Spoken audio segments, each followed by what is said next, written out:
And welcome to Odyssey. I'm your host, Radio Mike. We talk about ancient and modern mysteries all across the globe. We offer opinion and commentary about all of the current events and news of the day. So there was a big event that just took place in August, Contact in the Desert with 25 top speakers. I'm going to do a little more reporting on it because it's such a big event and bring on another person who was there as kind of a citizen grassroots reporter to also help me get this information out. And then we will talk about his light work after that. We'll get more personal. So welcome to the show, Roger Larson. Hey, Mike. Thanks for having me. Okay, thanks a lot. So to me, it was like 3 days of like a college campus on the astral plane. I felt I had left crazy LA and I was on some kind of astral plane getting knowledge dispensed. What did you feel? I was in heaven. It was just a great place to be, really great people, incredible speakers, and it was just one of those places where I didn't want to leave because it just felt like home for me. Yep, it was a little taste, I think, of the astral plane, what we're going to see in between lifetimes. And kindness just everywhere. Even when the power went out, like no screaming and yelling, just everybody work together and we'll make this work. So I want to talk about Michael Tellinger. Why don't you tell me your impression of his message, his lecture, and then I'll give you my impression. He's a fantastic speaker. You can really tell that he is completely in tune with what he's doing. He's passionate about it. So for him, it's his truth. It's real for him. So that's what makes him such a great speaker.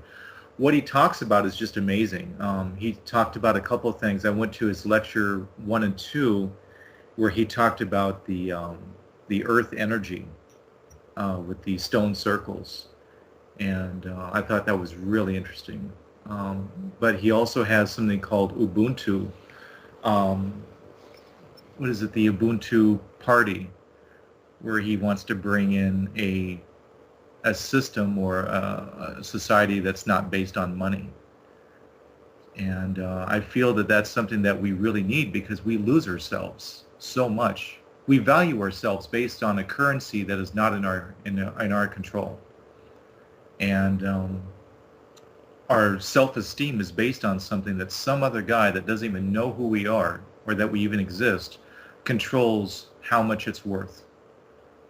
So it's something I've been working towards also in my work because a lot of my work is by donation, and I've had a real struggle back and forth. But with Michael, he's bringing out something that's really solid, really core, and I think this is a perfect opportunity, perfect time for something like this to happen. Right. I followed his brief tour. I saw him last night at Venice Beach at a place called Full Circle. And there's an actor named Andrew Keegan who has opened this center with a team. And he was in a movie called 10 Things I Hate About You. Okay? That's interesting. And I met him last night. He's great. Awesome. And Michael Tellinger did a 3-hour lecture, and bottom line, Ubuntu, he kind of lit the fire a couple of years ago, and now the fire is burning. It's political parties in the United States. You can join it right now. You can register with Ubuntu, and it's about everyone pitching in society, and like you said, kind of a community experience where we take away competition and money, and it's plenty for everybody. And what he said is, I think, starting at first, it can really work best in small towns, and I agree with that. I think it's going to start in the smaller towns and then start spreading. And I strongly recommend people who are interested in the ancient astronaut theory to buy his books, Michael Tellinger, buy his videos, his DVDs, his work, because he has all the information about ancient gold mines in Africa. And that's major pieces of the puzzle. Mm-hmm. And he's the guy who has the information. Yep, definitely. So any other, now it's interesting because you're going to talk about soul purpose tonight. Michael Tellinger is a man who is completely living his soul purpose. Mm-hmm. And you're right. I mean, I don't know if you know his story. He was supposed to be a pop star. Oh, wow. Yeah, it was kind of like in the 80s, that group Wham was out with the two guys, like Right. Michael George Michael. and the other guy. I'm sorry, Yeah. I don't know his name, but anyway. Yeah. And he was positioned he made an album, and he and his partner were going to be like that kind of a group. And it didn't happen, and he was devastated. But now we know why it didn't happen. It Mm. wasn't for Michael to be a pop star. That's not, he's a fine musician, and music is still part of his life. But God had other plans for him. And so now, and that's something people have to realize. If something's not working out for you, it may seem like it's devastating, but ultimately, it's a stepping stone in your path to your soul purpose. Mm-hmm. Yeah. Yeah. The sole purpose is actually a quality that we carry. It's not actually something we're here to do as an activity, but it's something that we bring to the table every time we walk into a room, every time we shake someone's hand. It's something that people are drawn to us for. It's that charismatic spark within us that we carry. And when we're actively, consciously connected to it, we're off the chart. We're amazing because we know what we're there to do. We're either to learn something about our purpose or to teach someone about that purpose. And that's the thing. He's off the chart because he can walk up on stage in a t-shirt and shorts. He does not care about, making good impressions like society. And Right. without a microphone, because the power was out, he can just shout and talk loudly. And Yeah. it was dead silent in the audience. Everybody was riveted, hundreds and hundreds of people, to what this man is saying, because he's spoken his truth. Just a few more things on Michael Tellinger. He talks about Adam's calendar, Yeah. which is a place that you got to see the pictures of this in his book. And he believes it's a place where the Anunnaki were creating helpers to mine the gold, Adam and Eve.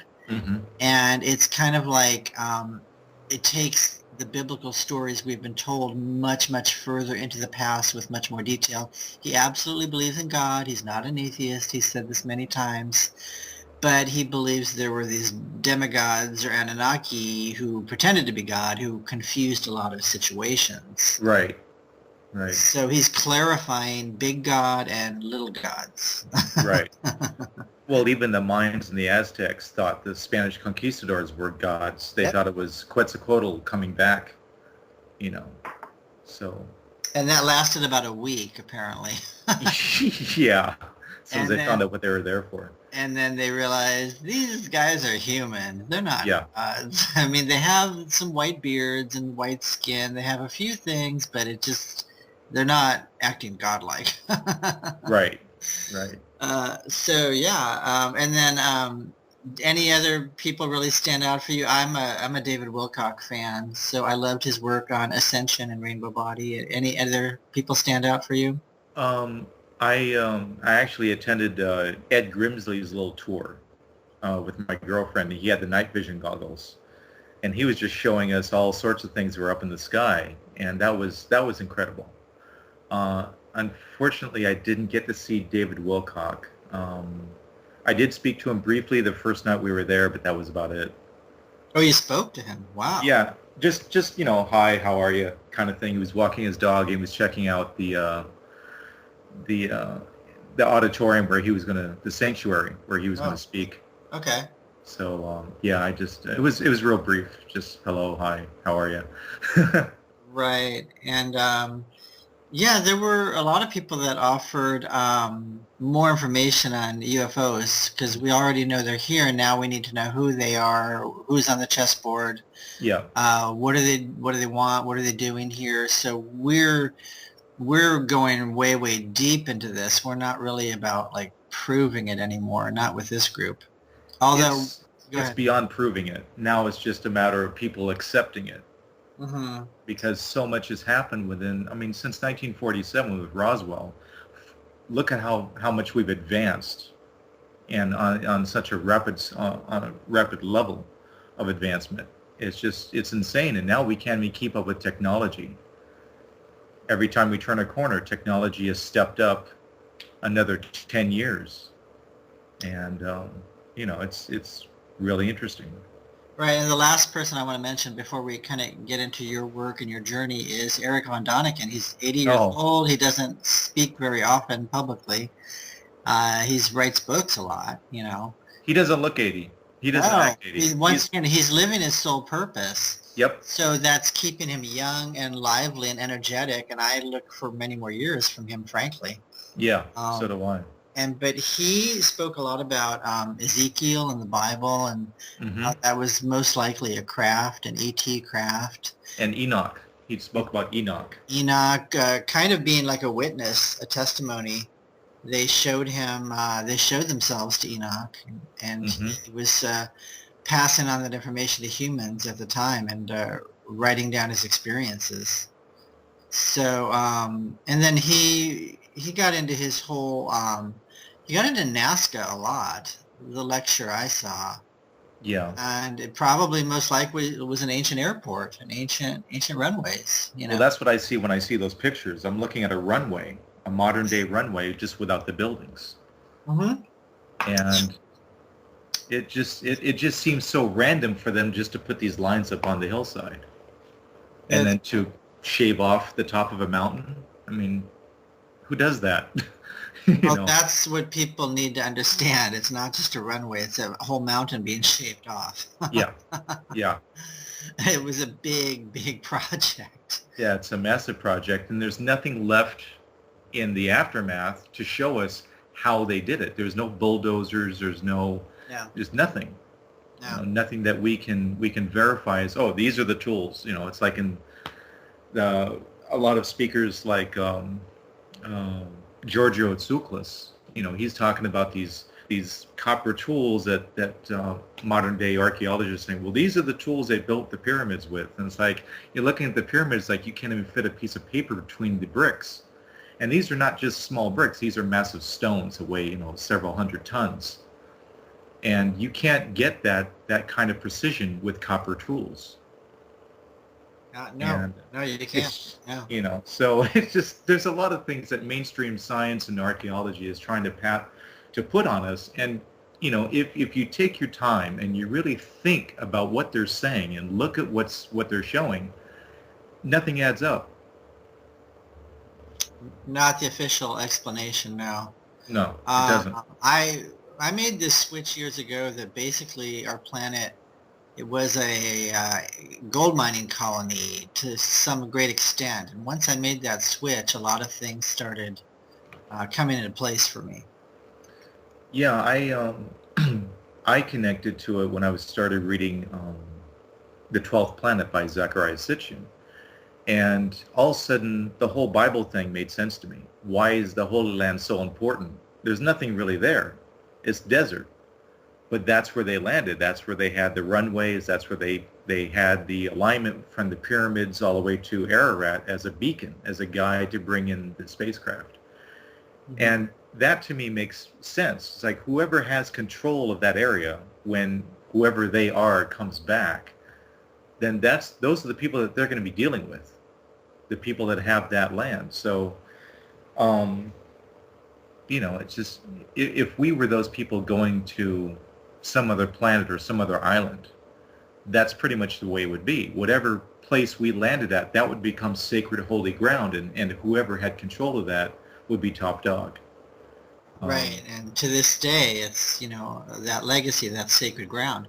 Yeah. So one more tidbit for you. Michael Tellinger said that the Germans have gotten their own interpretations of the Sumerian clay tablets. And I need to find out a little bit more about this, about German translations, because apparently it goes along with what Sitchin is saying, because if it was different, Tellinger would have said so. Yeah. But the more confirmation we can get from these Sumerian clay tablets, the more we're not going to be kooky alternative science. Yeah. But that was a little tidbit, and that I picked up from Michael Tellinger. So please support his work. And one more thing about Ubuntu, and it's an African word, and once again, it's now a political movement. You can join the Ubuntu party. Just look up Michael Tellinger, and the information is there. But there's something in the United States called time banks, and it's pretty much the same thing. And I joined a time bank, and what it is you can work for an hour, like you can like fix someone's bicycle or cook them a meal, and then you get 1 hour credit in the time bank. And then you can get a massage, or someone can teach you yoga for an hour or whatever. You can pick out whatever you want. And Wow. so this is already being done. And like I said, I joined one already in my local city where I live. So look up your city and look up time banks. And Okay. one other thing is community supported agriculture, CSA. There's a lot of ways you can go farm a little patch of land with your community. And in a way, it's kind of Ubuntu. Because you're getting a lot of food and you're getting free food in exchange for a little bit of work with community gardens. Mm-hmm. And then there's barter websites. It reminds me a lot of the 60s communes that sprang up. And even as far back as Nikolai Tesla, this was his dream, to provide free energy to everybody. And Michael Tellinger showed some video of sound waves, boiling water, and anti-gravity. So sound, at this place Full Circle, they have a sound machine. If you want to go to Venice, California, they have some kind of sound machine that, now what Michael said is a quadriplegic was cured and walked out of the hospital with sound. Okay, Michael made that statement. And I don't know the name of the person, but that was like a shocking statement. He said it last night in Venice at Full Circle. He said a quadriplegic was healed and walked out of the hospital with sound therapy. So people need to look into the details of Michael Tellinger's work. He has a new book on Ubuntu. So, okay, thank you, Roger. That was our little chunk of Contact in the Desert. People go to the website, Contact in the Desert, and I think there's going to be DVDs available. I believe so. That's that. And Wilcock is this Saturday at LAX Hilton, or somewhere near LAX, and I will be there for Wilcock all-day lecture as well. So I'm talking with Roger Larson, and now we're going to get more specific into your path. Why don't you tell me a little bit about, something stood out to me in your bio. It said you were a background actor. Now, I was a background actor, so we have that in common. And I stood around the set for hours and hours and did nothing. You apparently did something productive with your time, so why don't you talk about that? Well, in between napping, while I was waiting to be called, I managed to talk to some people and about stuff that I'd never really been involved with. Up until that time, I'd been doing security. And I got into acting because I had a massive life change, and started hearing stuff about meditation, about crystals, about tarot, about healing, energy healing, and it really intrigued me, and it just opened up a whole can of worms inside me. And I've been on that path ever since. So it wasn't an accident, I'm sure. No, something drove me. Well, I've always had an interest in, when I was a kid, I used to read books about the haunted places, UFOs, number of things. So I kind of always had that, and I had some experiences as a kid that kind of shook me up, and then I kind of shut my abilities off for a number of years. And something woke up when I started meeting these people on set, so. Right, and actors are so emotionally open. A lot of them are very involved in this. They may not say it publicly because of their images, but a lot of them are privately. So why don't you, what did you study first? Was it Reiki, or why don't you kind of take us through your journey? I started with meditation, and started with some simple candle meditation and whatnot, and then color meditation. And I stepped it up into Reiki, and I was attuned Reiki 1, Reiki 2, and I was told by my first Reiki master I was a natural healer. And I was like, okay. And was introduced into tarot by a friend of mine named Paula on this one set. And so I bought a pack of tarot cards and sat down with a notebook and a pen and started giving myself readings, and then just going with the flow.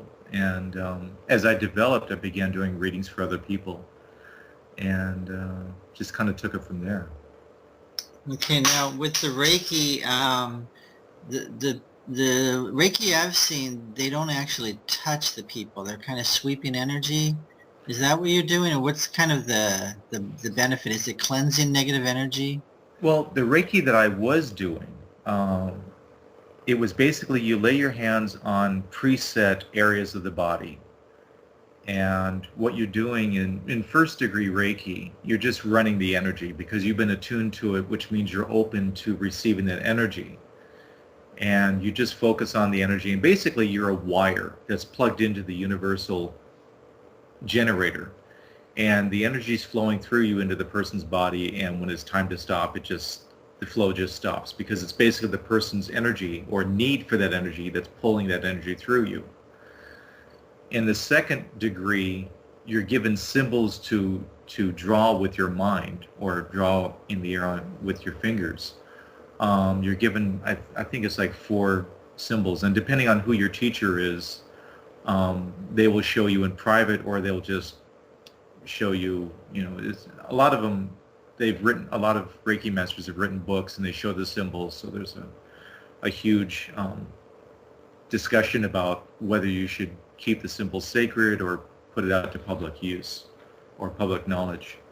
But that's second degree. Third degree is mastery. You can attune other people. And before I got to that point, I kind of hit a wall with Reiki healing, with Reiki energy for myself.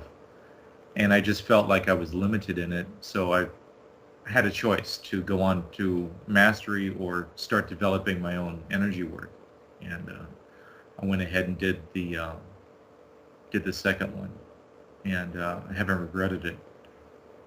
Okay, so you're starting to work with these modalities, the meditation, the Reiki, and the tarot. Now, did you use the kind of standard Rider-Waite deck? And was there a certain card that represented you?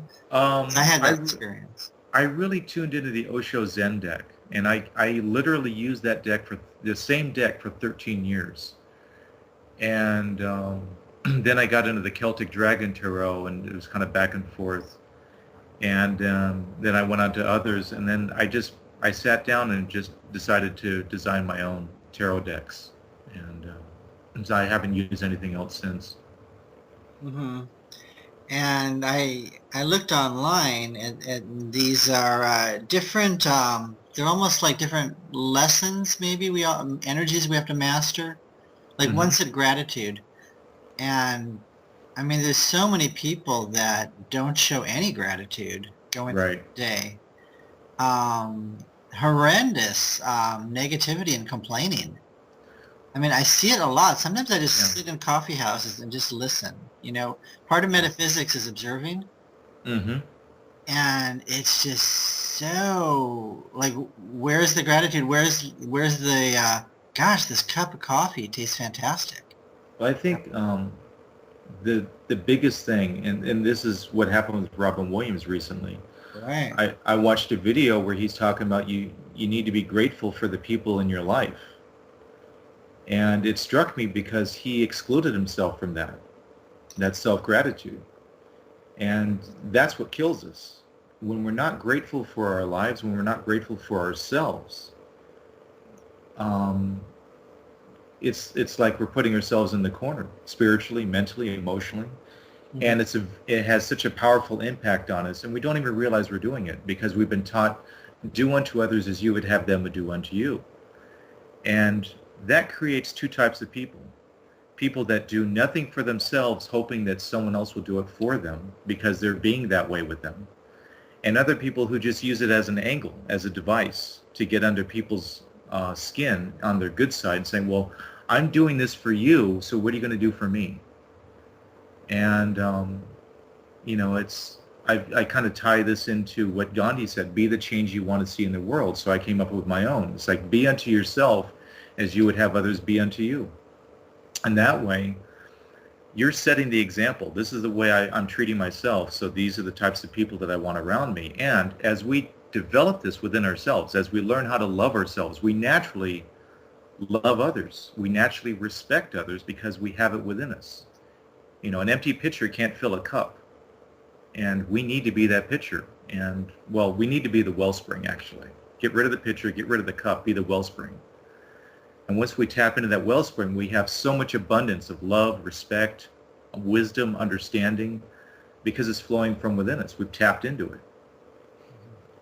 Now, how many cards were in this deck? Was another word courage? Was that one of them? There was some. Why don't you go through a few so they get a feel for your deck? What were some of the other words, energies? Well, there's detach, which is basically when water flows, it's detached to anything that comes into it. It just flows over it. It's not attached to the rock that it flows over. And yet it has a constant connection to that rock. And a lot of people mistake detachment for disconnection. Disconnection is just not feeling anything, not connecting to anything. Detachment is you're experiencing passion, but it's not throwing you off balance. It's not throwing you off your center. And that's a very important one. That's a big one. Detachment's a big one. Mm-hmm. Because when our drama is unfolding all around us each day, you just feel like you want to get into it, and sometimes we are attached to like every little thing. So to just, like you said, pause and be the observer, even for like 20 seconds, might make all the difference. True. Yeah. And so detach. And do you read like a reversal if it comes up reversed? Is that? I never read reverse. You don't do reversals. Okay. No. Okay. So do they go on an ascending scale? Like, are there like easier issues and they become more challenging, or is it just they're all important? Or they're all important. Uh-huh. They're all equally important. I would say out of all of them, the thing we need most, which is the wood card, the wood element, is understand. And that one, it shows the grains of the wood underneath the bark.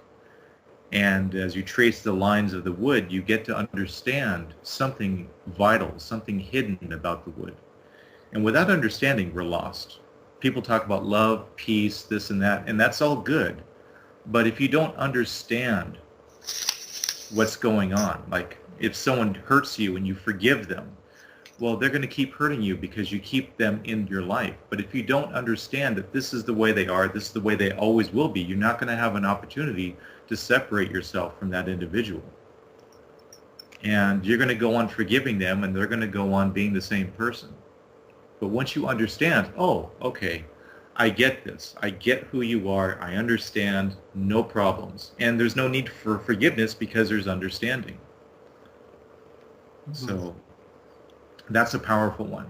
But they all, there's balance, there's accept, there's nurture, there's align. I mean, they all come into play at different aspects or different times of our life, all these aspects. And so there's 49 cards. There's seven elements that I use, and each one has 7 attributes or 7 aspects.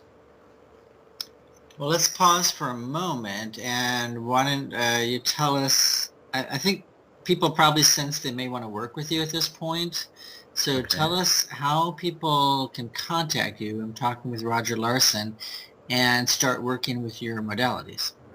Okay, I have a Facebook page. It's you can find it Roger Larson 1970. It's ROGERLARSON 1970. That's one word.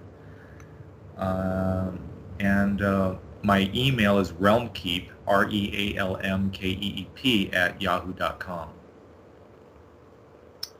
So when people come to work with you as a counselor, you have different modalities here. You have the tarot cards, the Reiki, the meditation. What do you start with? Do you interview the client? How does it work for starters? Well, again, with the Reiki, I've actually moved on from that. So even when I tell people about the energy work that I do, I never mention Reiki because I don't practice it the way I was taught.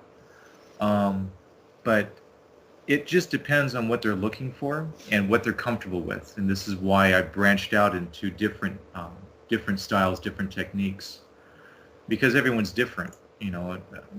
If you meet a truck driver, they're probably not going to be open to a reading or a crystal healing. but they will be open to maybe a meditation technique or something where they they need to focus on something specific and answer a set of questions. So it's basically what they're after. That's the important thing, is find out what they want, and then the next step is to find out how or what I can use in order to help them get to that. Okay, now I noticed the rune stones on your Facebook page. Now, I don't see a lot of people working with rune stones. I don't know why. I love them. I'm fascinated by them. I don't know how to read them personally, but my background is Nordic and Swedish. So Okay, that's a same as here. Yeah. It's a Viking thing, all right? Yeah, it is. Anyway, do you tell me about the rune stones and if you work with them? I never actually worked with the runestones themselves, but I always was intrigued by them, and I loved reading about how they were used in architecture. I mean, even today, they're used in architecture. If you look carefully, you'll see the rune signs or the rune symbols in houses, buildings, whatnot.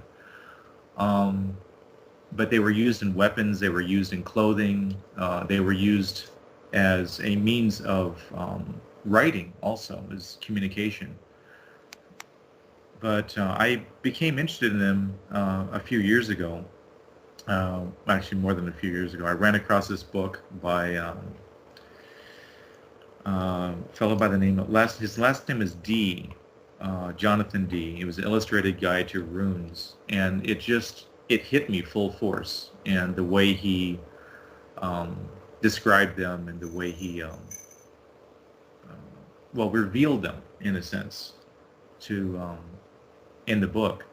And I kind of had this idea to develop my own, or create my own rune cards, and because I'm more familiar with cards than stones, and if I was going to do stones or wood runes, I would have wanted to make my own, and I don't really have that ability or that skill set.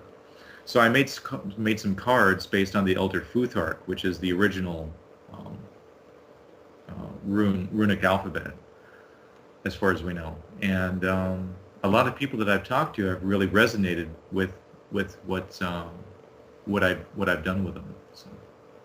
Okay, now I'm kind of going to jump into the meat of your work. I'm going to ask you, and take your time with this answer, about a process you have called healing, reckoning, removing, and closing. And maybe give an example, or however you want to take us through this this journey. Okay, now HERC is what I call it for short. Healing is basically you're healing wounds. And wounds are injuries and hurts that we hold on to in the past that we're not aware of. They lie buried deep inside of us, psychically, emotionally, mentally. And we may not see them on the surface. They may not show on our bodies, on our physical bodies, but they show on our other bodies, the emotional body, the mental body, and so on. And they inhibit us from being a pure expression of our true self. Resolving is about resolving obstacles, and obstacles in our lives, I've narrowed it down to two things. These are attitudes and assumptions that we've made or taken on from someone else that aren't our core truth and are not in alignment with universal truth. So they don't work for us. We try to make it work, but oftentimes we have to keep coming up with something else to put on top of it to make it look like it's working. Removing hooks is an important one, especially in relationships. When you've broken up with someone, you can break up with someone physically, but emotionally, mentally, you could be very attached to that person, and they've got their hooks in you.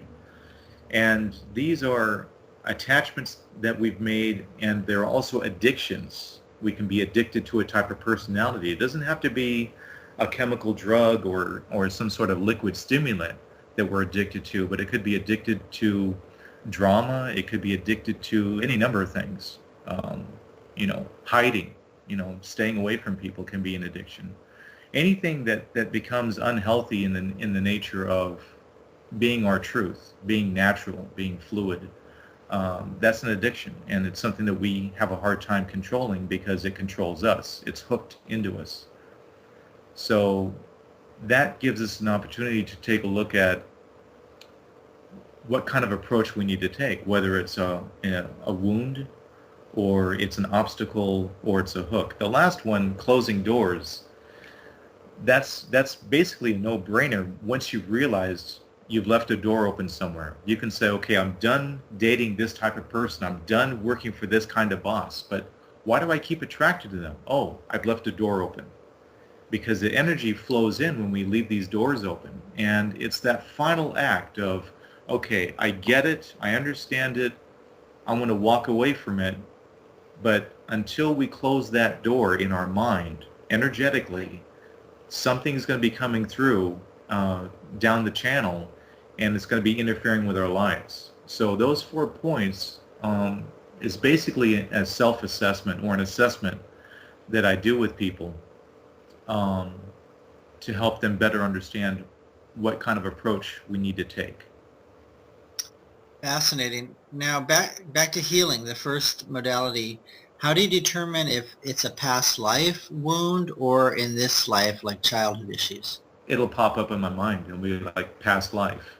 And I'll just feel the word or hear it or see it in some way. And, I'll approach the person. It's like, okay, are you into past lives at all? And they'll either say yes or no. And I'll tell them, it's like, okay, well, on this one, I'm getting a past life. And normally what I do is I'll ask that person, okay, does this resonate with you? Do you get a yes on this? And 9 times out of 10, even for the people that aren't into past lives, they'll say, well, yeah. They'll ask themselves, because what I teach people to do is ask themselves. Don't just go with the conscious statement. Get the conscious mind to connect to the subconscious by asking the question internally. And just sit with the question until they get an answer, either yes or a no. So it's been surprising. And I'm not really one of those people that really pushes past lives a lot, because I think this life is the most important. This is the journey we're on. Now, with the people that come to see you, I mean, when you look at childhoods, we all have like stuff that goes on in the playground with our sisters and brothers. It's kind of rough and tumble. But do you feel a lot of people just kind of shake that off once they're an adult, or are there actual emotional wounds that we're all like burying and have forgotten, and they're very real? Well, I ask people, what's the most traumatic thing that's happened in their life, and they'll go right to it. So if it's there and they have an emotional attachment to it, or some kind of strong emotional response to it, that means that there's something there. Now, there's a lot of things that I've resolved and other people have resolved, with the work that I do, and I'll ask them afterwards, like, okay, go back to that time. What do you get? It's like, well, yeah, it happened. It was no big deal. Whereas before I asked them, and they have all these facial contortions, and they're twisting their body, and they're really hooked into that experience.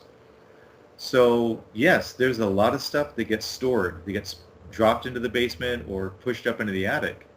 And the problem I have with the New Age movement as it has developed is that people are being told, oh, you got to think positive. Oh, you got to put a smile on your face. It's like, well, it doesn't make it go away. Imagine building a child's playground on top of a toxic waste dump.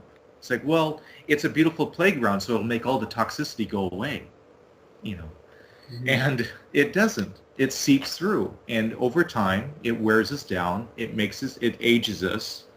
It takes away our joy, although we may not even acknowledge it. It's happening, and that's the telltale story right there. It's happening. So, yeah. Now, can you do this work over the phone, or does it have to be in person? Over the phone, in person. I've done emails with people. I've done Skype. It's basically anytime that I can ask someone a question and they can give me an answer or some kind of response. Because I thought we could do a little demo without getting too specific. Okay. You've talked to me now for 35, 40 minutes. Do you sense any issues in my past, or does anything pop up in past lives, or do you not get that? Well, the first thing I get is you're really grounded with yourself. I'm getting a hit on some insecurities going back to early childhood. Did you play baseball at all? Oh my God, I did, yeah. Okay. 6, 7 years, yes. Okay, there's something there I'm getting a hit on, that there's an insecurity there that you've held on to, and I keep seeing you at the plate with the baseball bat, and there's some sort of insecurity issue there. That's what I'm getting. I know. I'll just tell you what it was. I wasn't very good. Okay. So what would have probably been better is if I had actually I became an actor, and I did a lot better with that. Okay. But it was a family thing. It was a tradition to play baseball, so I did it for 7 years, and I wasn't good at it the whole 7 years. So that kind of leaves a mark. Yeah. I'm like, well, I probably should have been recognized. I'm not an athlete, and probably should have gone into the arts. But Yeah. I didn't know it was like a big trauma. You're sensing I still have some work to do on that, huh? There's an issue about trusting yourself to make the right choice. I think what bothered me it's changed now, but at the time when I was playing baseball, it was a really big deal who won and who lost and who was going to the playoffs, and you'd have to go to school the next day and deal with it with all the other kids. It was like this really big ordeal. Mm-hmm. Now my understanding is it's all about team spirit, and everyone gets to play. Not back when I played. You would sit on the bench for a year. Yeah. And it would be kind of embarrassing. Yeah. Like, how much did you play this year? 0. I mean, and there were, at the time, I think I was the last group of kids where you could verbally abuse. Teachers could scream at kids, and parents could scream at kids. I was the last group that came through. And then after that, it kind of ended. And I'm on a Facebook page where I talk with other people from my group. And a teacher could go have a complete mental meltdown in public schools and scream at kids for 15 minutes. Yeah. And it was now accepted. Now, the generation before me, it was physical abuse. So I didn't see the physical abuse, but I saw coaches screaming at kids and kids crying, and get up and get back in left field, damn it, and put your glove on and shut up. Actually, it's all coming back to me now. Maybe I have buried it. But, and you want to work on anything there? I think I just did, just now. Actually, I can take you through something really core here. Sure, go ahead. Okay, so I want you to ask yourself, just put the thought in your mind,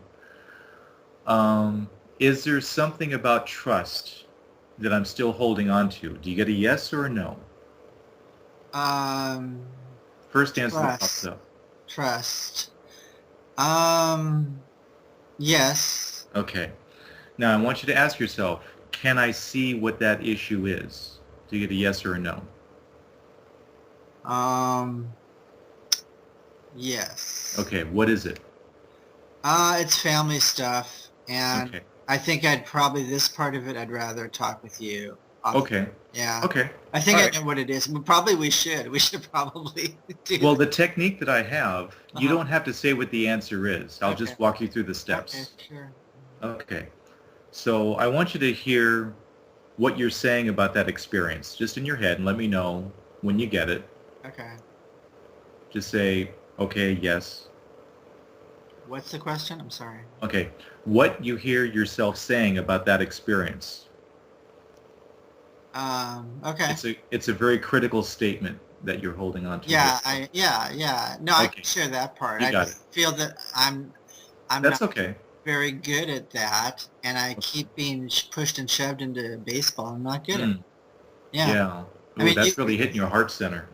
Well, it's like, I think looking back, it's like it's obvious within 1 year that I probably shouldn't have been doing baseball. And he did it for 7 years. So yeah, I guess that is something there, yeah. All right. This is a 10-step process, so it's going to be a little lengthy. Okay. Okay, so I want you to see how that's been affecting you your whole life. Okay. Okay, up to the present moment.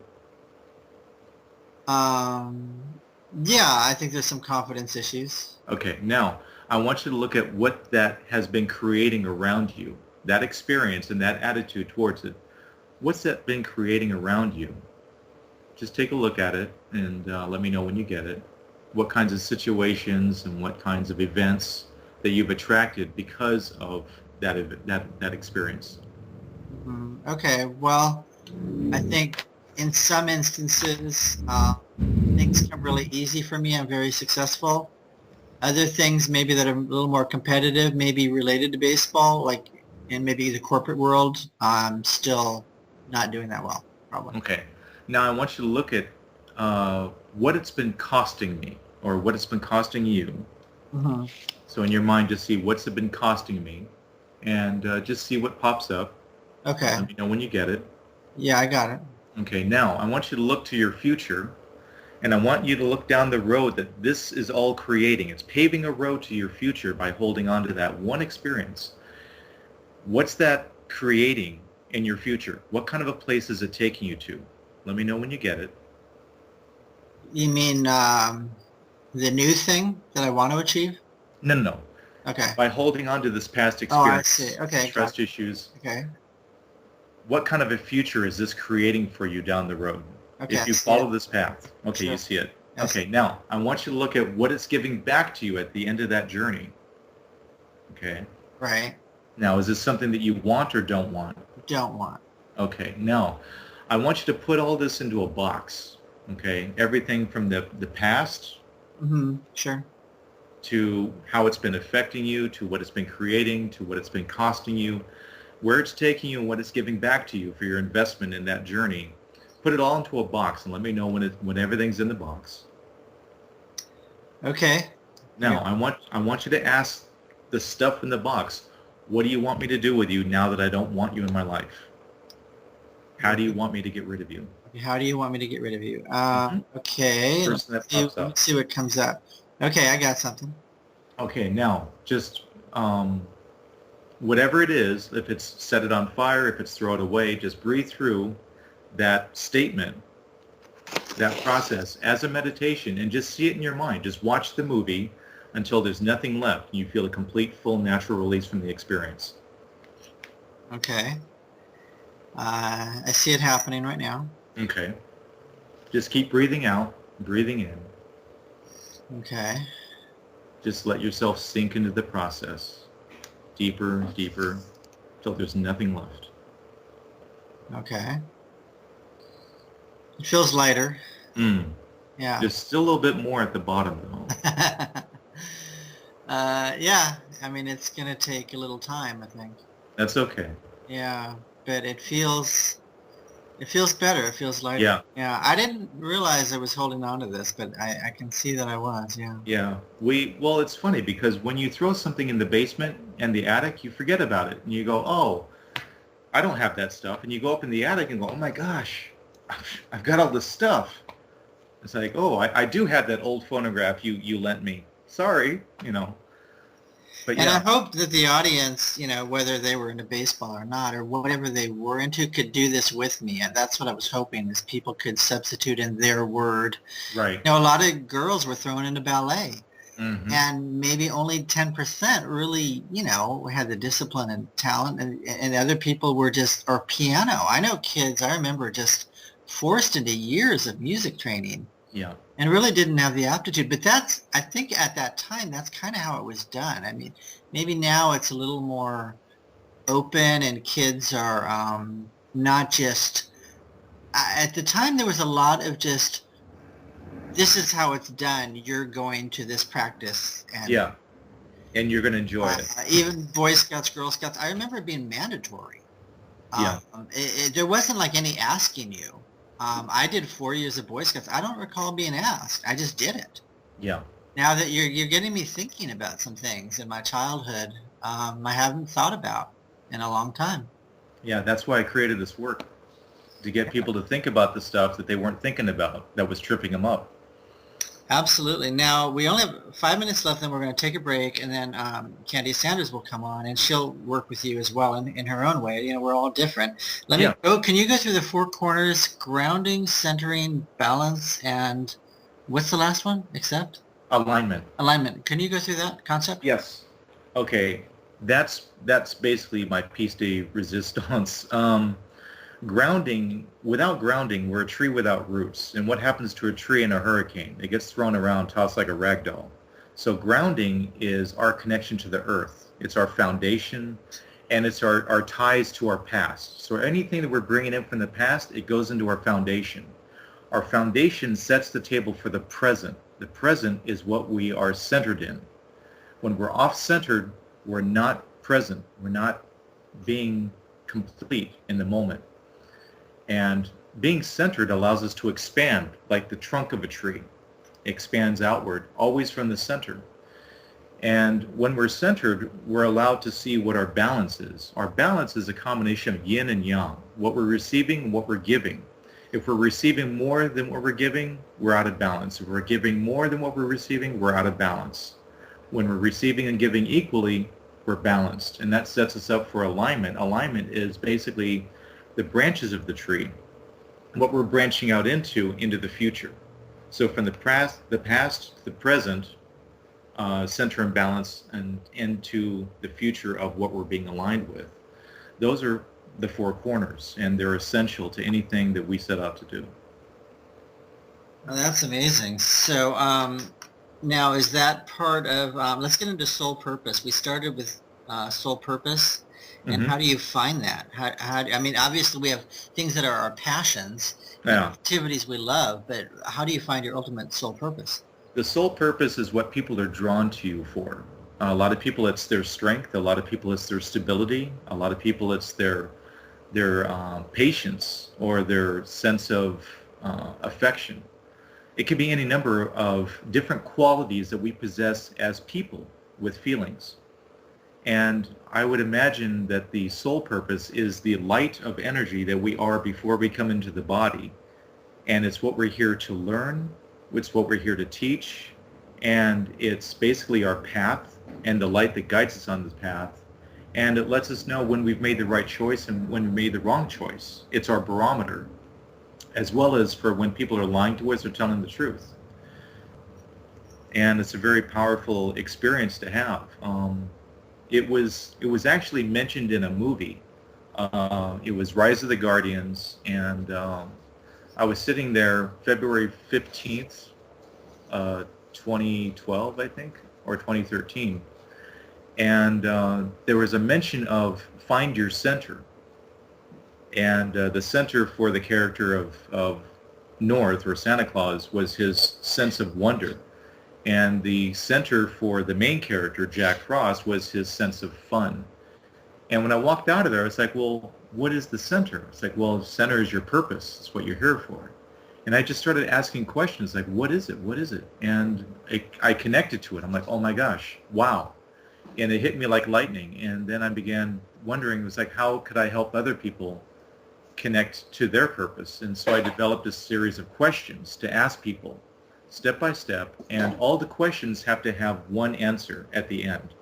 And that answer turns out to be your purpose. And I asked the person at the last, okay, I want you to ask yourself, is this my soul purpose? And everyone that I've helped find their purpose, they've said yes. And I ask them how they feel, and they're like, amazing, or they'll just smile. But they feel content. They feel solid with themselves. And go ahead. Well, quite a few of them have said, this isn't what I thought it would be. I'm like, I know. That's why I created the questions.